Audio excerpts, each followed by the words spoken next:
Well, thank you very much, Bob, for your very kind introduction. I appreciate that, and particularly I'm glad that you mentioned John Herford and the Herford Foundation, because John was a good friend to me, I know to many of us, and before his very untimely death, he was very active in the Foreign Policy Association and many other groups, and it was a true loss. And the fact that he has this foundation named after him and continuing his work is really a wonderful living testimony to a really terrific human being.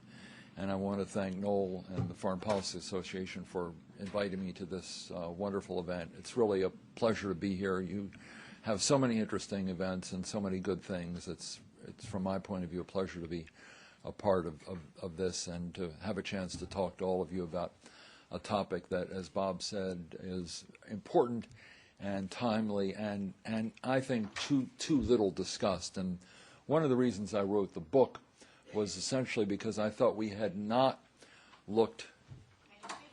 Oh, is it? Oh, I'll move it up. Sorry, thank you for reminding me.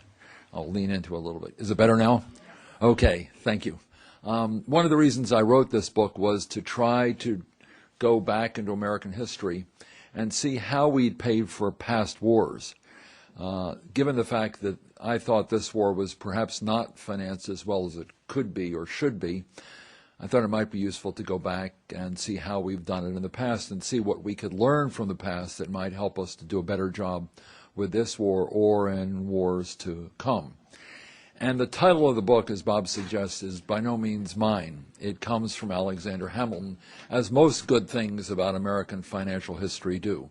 Hamilton was a genius and a visionary, and all of us who were involved in the financial world, Goldman Sachs or any other firm, any of us who are involved in business or finance, indeed the entire country owes an enormous debt to Hamilton, because he really was the creator of the American financial system. And but for him, we would not have as strong a financial system or as strong an economy as we do today. The title comes from the statement that Hamilton made in what was called his first report on public credit.